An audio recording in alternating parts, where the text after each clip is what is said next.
Hi, everybody. Anthony Crane here. And my client asked me a really cool question the other day. They said, Anthony, a lot of people will look at SAFE, the big picture, and tell me that it's command control, that it's top down, and that it's not agile. And honestly, this is what the client said. Honestly, I feel the same way, so I can't defend that. How would you answer that question as a coach? And I was like, oh, I'm like, that sounds like a great question. So we talked about it, and by the end of it, he was pretty excited, and he said, "Hey, you got me. You converted me over. I'm in." So I thought it'd be a good recording for my YouTube space. So here's the big picture, and there are three different ways that SAFE is truly agile, not top down, not command and control, that I think most people don't get. So I want to show you those three things. So first off, we're going to start up here at the portfolio level. I think this is the most exciting of the three. I know most people say the best for last, but you might stop watching by then. So I'm going to start with my favorite one, which is portfolio. So if you look here, they show that there's lean budgets and there are arrows pointing to these gray chevrons. These gray chevrons are what are called value streams. And you can see they appear everywhere on the big picture. You have value streams here. You have value stream here on the large solution layer behind that large solution train. Down here, you can see as well the value stream. So the value streams are the biggest and most important thing in SAFE. We need to understand how we flow value, and only then do we start thinking about teams and trains and all that. A lot of my clients do it backwards. And if you want to know more about that anti-pattern, see my other video on the dual operating system where I talk about that anti-pattern. Bottom line, though, they should be mapping to value streams, but instead they're mapping to their org chart, and that's a mistake. Okay, so here's the first way that SAFE is surprisingly more agile than I think most people realize. SAFE wants you to fund these value streams.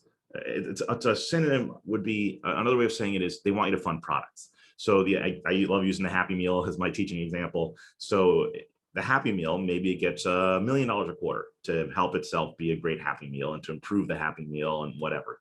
So they're like $1 million a quarter. And then every quarter they can look and say, do we need any more or less up to 5 quarters out? So it's like a rolling wave financial plan. But here's what's crazy. SAFE wants to fund those products and then create a train of people to own that value stream and decide what to do with that money. So you're talking about agile, you're talking about decentralization of decision-making at the portfolio level. And when I talk to portfolio managers about this idea that the trains would be in charge of their own money, they freak out. But that's what SAFE wants. SAFE wants you to decentralize financial decision-making. Now, there are 4 guardrails. You can see this article here says guardrails. There are 4 guardrails, and those guardrails will help you to manage the risk of decentralizing funding. And there's 4 of them. These are the pictures for them. One of them is, what is your plan for investments by horizon? A new product development versus, exploring realities, et cetera. How are you going to allocate the funds in your train to different things like tech debt, maintenance, risk reduction, right? Feature development. Those percentages we negotiate up front, so we know how you're spending it. But the specific items that you spend on, that's up to the value streams to figure out. Another one here is sometimes there are things that are really risky. And those we do want to see at the portfolio level, even though we've decentralized and you've decided, we just want to keep an eye with you and ask you questions as you got to make sure we don't get into trouble. We've got projects that went 3 years with no ROI. And this guardrail here helps us to prevent that. And finally, who is it you're going to collaborate on, what kind of a cadence, in order to communicate and be transparent about how you're spending that money. So you don't need permission, but in all cases, if you want to be able to self-organize, you have to create transparency so people can see what's happening, but you don't have to ask permission. And so that's kind of the trade-off there. And that's true for anything agile. So that's the first thing. Can you believe it? They want to decentralize financial decision-making. It keeps people nervous, but with the 4 guardrails, it's totally doable and very agile. Okay, so I thought that was cool. The second thing is a lot of people think that all the work in SAFE, epics, capabilities, features, and stories, that's how SAFE breaks down functionality. Epics, capabilities, features, and stories, that they have to start at the top and flow down. That is not the case. So why? Because at the local level, at the team level, at the train level, at the large solution level, and at the portfolio level, work comes up. Good ideas come up. Remember, we've already funded the products. So if you come up with a story that you think is important, you should be able to just put the story on your backlog and get it done.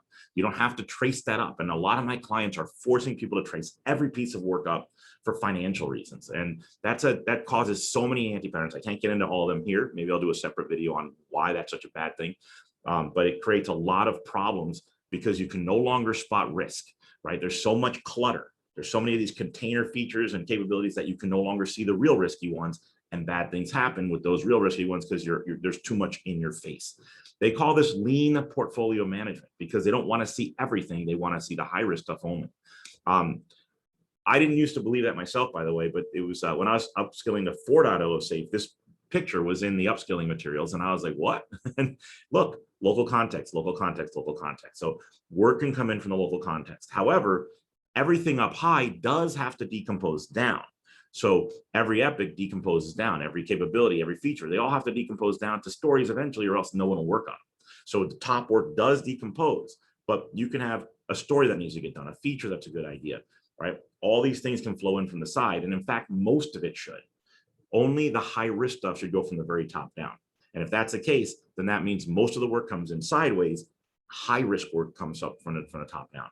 So that was think about how much decentralization is happening there. So that's, again, a lot of agility, a lot of trust, right? A lot of letting people who are nearest to work make decisions.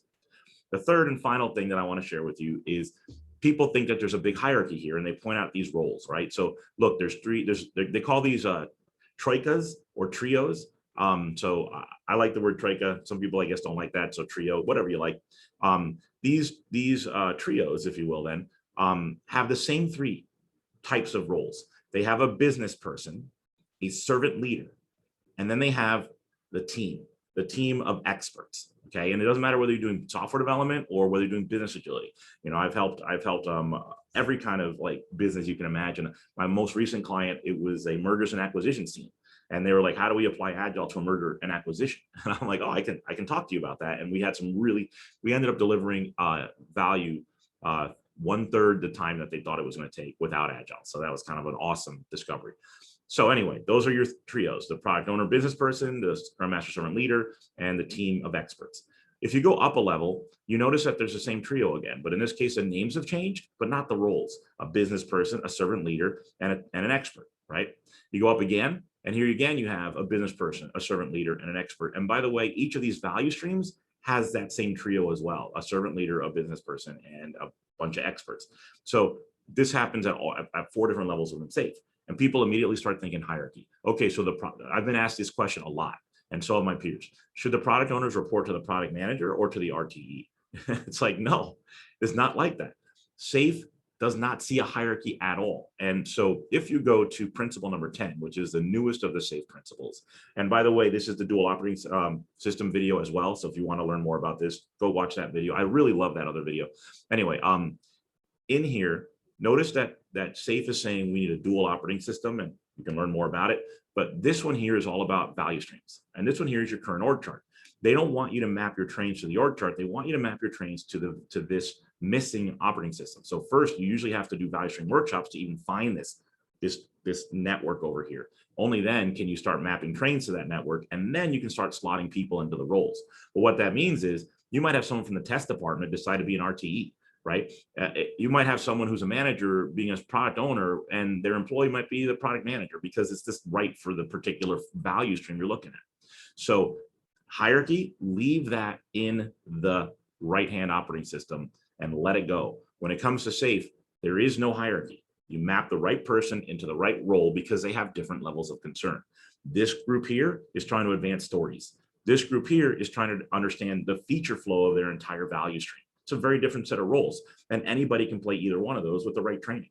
Up here, this team is all about coordinating across multiple trains in a single value stream. So we're talking about thousands of people going to Mars together, and this group keeps everybody connected, even though they're in very different teams. And at here, they're doing something similar, but this is with 100 people. Up here, we're talking hundreds, thousands of people. So we have a second layer of people who are connecting, but there's no reporting structure. So that's the third thing. So to recap, number one, SAFe wants you to decentralize portfolio thinking and money decisions, right? Wow. Number two, our work can flow in from the side. It does not have to all trace upwards. If you are worried about financials, you can still track them because every story, feature, et cetera, should map to a product. And the product is what's funded. So you know how the money is being spent. You don't need to trace upwards. You're going to cause a lot of problems. So number one, decentralize your decision-making for financials. Number two, all work does not come from the top down or has to trace up. It can come in from the side. And number three, there's no hierarchy in these roles. The org chart is the org chart. These are just roles we play in order to accelerate value delivery. So there you have it. 3 ways that I think SAFe is super agile and in a non-obvious way. So I hope that you found this video enlightening, and hopefully you now are starting to realize there's some that the people who think this is waterfall, they themselves are waterfall. If you bring this to a company that's waterfall, they will absolutely use this and map to their org chart and command and control and do nothing that's really agile, right? That's why coaches are so invaluable. If you have a fixed waterfall mindset, you will do SAFe in a fixed waterfall way. But if you have an agile mindset, you'll realize just how much agility is in here, probably more than your company is comfortable with up front.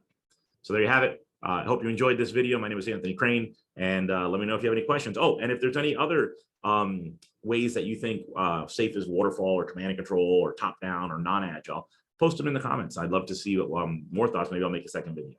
All right, thanks everybody. And let's stop our recording.